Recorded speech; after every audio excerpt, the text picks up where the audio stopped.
Chapter 57, Reformation. This chapter is based on Nehemiah chapter 13. Solemnly and publicly, the people of Judah had pledged themselves to obey the law of God. But when the influence of Ezra and Nehemiah was for a time withdrawn, there were many who departed from the Lord. Nehemiah had returned to Persia. During his absence from Jerusalem, evils crept in that threatened to pervert the nation. Idolaters not only gained a foothold in the city, but contaminated by their presence the very precincts of the temple. Through intermarriage, a friendship had been brought about between Eliashib the high priest and Tobiah the Ammonite, Israel's bitter enemy. As a result of this unhallowed alliance, Eliashib had permitted Tobiah to occupy an apartment connected with the temple, which heretofore had been used as a storeroom for tithes and offerings of the people. Because of the cruelty and treachery of the Ammonites and Moabites toward Israel, God had declared through Moses that they should be forever shut out from the congregation of his people. See Deuteronomy 23, verses 3 to 6. In defiance of this word, the high priest had cast out the offerings stored in the chamber of God's house to make a place for this representative of a proscribed race. Greater contempt for God could not have been shown than to confer such a favor on this enemy of God and his truth. On returning from Persia, Nehemiah learned of the bold profanation and took prompt measures to expel the intruder. "It grieved me sore," he declares. "Therefore I cast forth all the household stuff of Tobiah out of the chamber. Then I commanded, and they cleansed the chambers, and thither brought I again the vessels of the house of God with the meat offering and the frankincense." Not only had the temple been profaned, but the offerings had been misapplied. This had tended to discourage the liberalities of the people. They had lost their zeal and fervor and were reluctant to pay their tithes. The treasuries of the Lord's house were poorly supplied. Many of the singers and others employed in the temple service, not receiving sufficient support, had left the work of God to labor elsewhere. Nehemiah set to work to correct these abuses. He gathered together those who had left the service of the Lord's house and set them in their place. This inspired the people with confidence, and all Judah brought the tithe of the corn and the new wine and the oil. Men who were counted faithful were made treasurers over the treasuries, and their office was to distribute unto their brethren. Another result of intercourse with idolaters was a disregard of the Sabbath, the sign distinguishing the Israelites from all other nations as worshippers of the true God. Nehemiah found that heathen merchants and traders from the surrounding country coming to Jerusalem had induced many among the Israelites to engage in traffic on the Sabbath. There were some who could not be persuaded to sacrifice principle, but others transgressed and joined with the heathen in their efforts to overcome the scruples of the more conscientious. Many dared openly to violate the Sabbath. In those days, Nehemiah writes, "Saw I in Judah some treading wine presses on the Sabbath, and bringing in sheaves and lading asses, as also wine, grapes, and figs, and all manner of burdens which they brought into Jerusalem on the Sabbath day.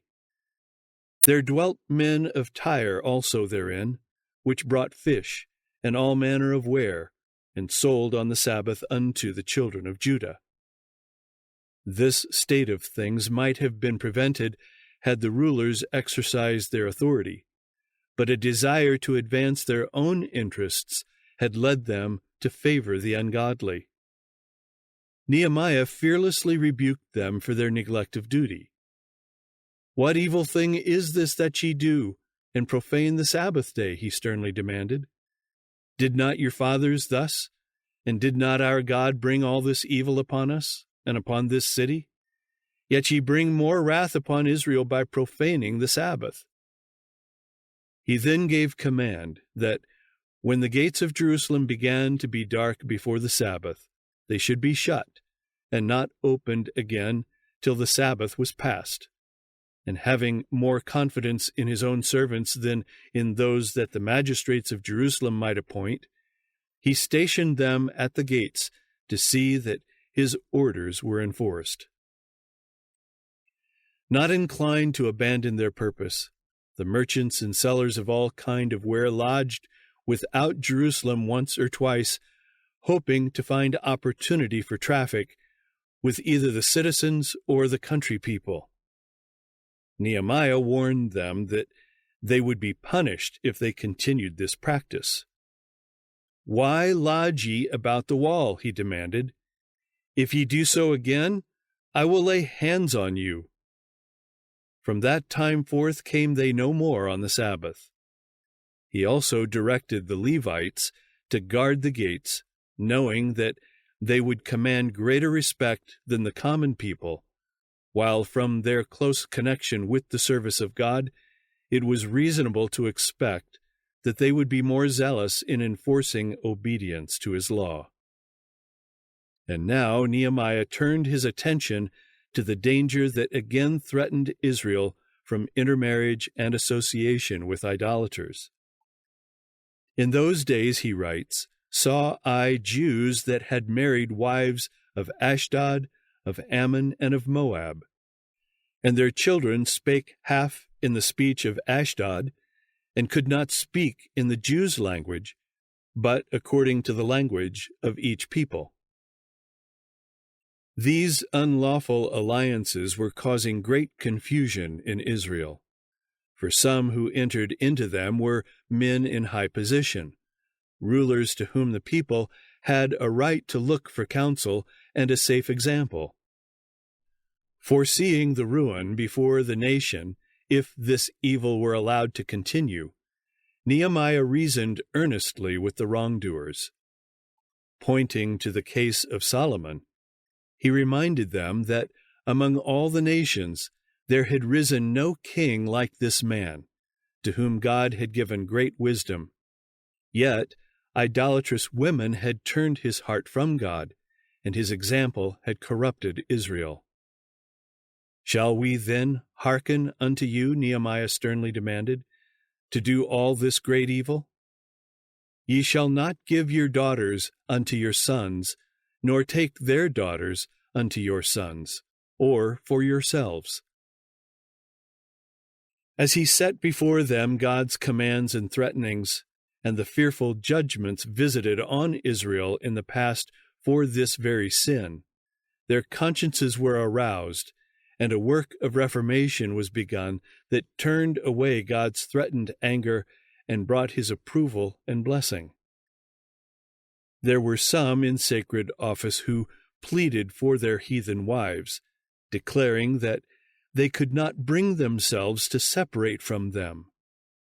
But no distinction was made, no respect was shown for rank or position.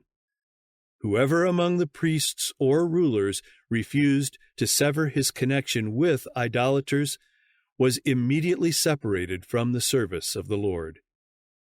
A grandson of the high priest, having married a daughter of the notorious Sanballat, was not only removed from office, but promptly banished from Israel. "Remember them, O my God," Nehemiah prayed, "because they have defiled the priesthood and the covenant of the priesthood and of the Levites." How much anguish of soul this needed severity cost the faithful worker for God, the judgment alone will reveal. There was a constant struggle with opposing elements, and only by fasting, humiliation, and prayer was advancement made. Many who had married idolaters chose to go with them into exile, and these, with those who had been expelled from the congregation, joined the Samaritans. Hither some who had occupied high positions in the work of God found their way, and after a time cast in their lot fully with them. Desiring to strengthen this alliance, the Samaritans promised to adopt more fully the Jewish faith and customs, and the apostates, determined to outdo their former brethren, erected a temple on Mount Gerizim in opposition to the house of God at Jerusalem. Their religion continued to be a mixture of Judaism and heathenism, and their claim to be the people of God was the source of schism, emulation, and enmity between the two nations from generation to generation. In the work of reform to be carried forward today, there is need of men who, like Ezra and Nehemiah, will not palliate or excuse sin, nor shrink from vindicating the honor of God.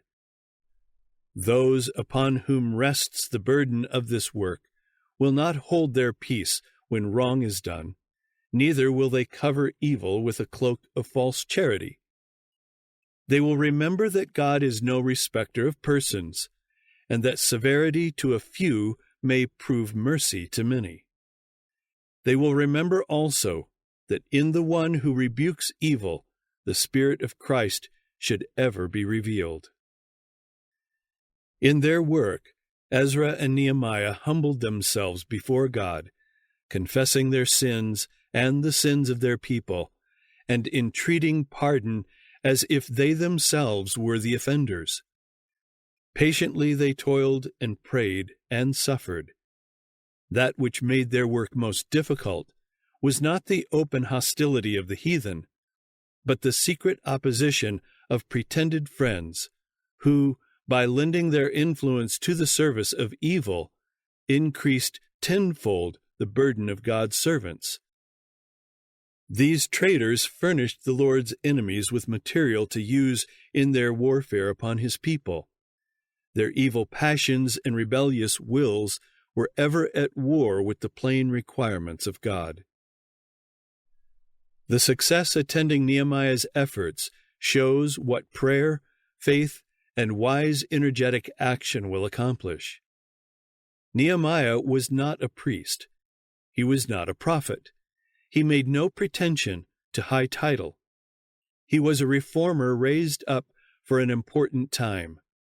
It was his aim to set his people right with God. Inspired with a great purpose, he bent every energy of his being to its accomplishment. High, unbending integrity marked his efforts. As he came into contact with evil and opposition to right, he took so determined a stand that the people were roused to labor with fresh zeal and courage. They could not but recognize his loyalty, his patriotism, and his deep love for God, and seeing this, they were willing to follow where he led. Industry in a God-appointed duty is an important part of true religion. Men should seize circumstances as God's instruments with which to work his will. Prompt and decisive action at the right time will gain glorious triumphs, while delay and neglect result in failure and dishonor to God. If the leaders in the cause of truth show no zeal, if they are indifferent and purposeless, the church will be careless, indolent, and pleasure-loving. But if they are filled with a holy purpose to serve God and Him alone, the people will be united, hopeful, eager. The Word of God abounds in sharp and striking contrasts. Sin and holiness are placed side by side, that, beholding, we may shun the one and accept the other. The pages that describe the hatred, falsehood, and treachery of Sanballat and Tobiah describe also the nobility, devotion, and self-sacrifice of Ezra and Nehemiah. We are left free to copy either as we choose. The fearful results of transgressing God's commands are placed over against the blessings resulting from obedience. We ourselves must decide whether we will suffer the one or enjoy the other. The work of restoration and reform carried on by the returned exiles under the leadership of Zerubbabel, Ezra, and Nehemiah presents a picture of a work of spiritual restoration that is to be wrought in the closing days of this earth's history. The remnant of Israel were a feeble people, exposed to the ravages of their enemies, but through them God purposed to preserve in the earth a knowledge of himself and of his law. They were the guardians of the true worship, the keepers of the holy oracles. Varied were the experiences that came to them as they rebuilt the temple and the wall of Jerusalem. Strong was the opposition that they had to meet. Heavy were the burdens borne by the leaders in this work. But these men moved forward in unwavering confidence, in humility of spirit, and in firm reliance upon God, believing that he would cause his truth to triumph. Like King Hezekiah, Nehemiah clave to the Lord and departed not from following him, but kept his commandments, and the Lord was with him. 2 Kings 18, verses 6 and 7. The spiritual restoration of which the work carried forward in Nehemiah's day was a symbol is outlined in the words of Isaiah. They shall build the old wastes, they shall raise up the former desolations, and they shall repair the waste cities. They that shall be of thee shall build the old waste places. Thou shalt raise up the foundations of many generations, and thou shalt be called the repairer of the breach, the restorer of paths to dwell in. Isaiah 61, verse 4, and chapter 58, verse 12.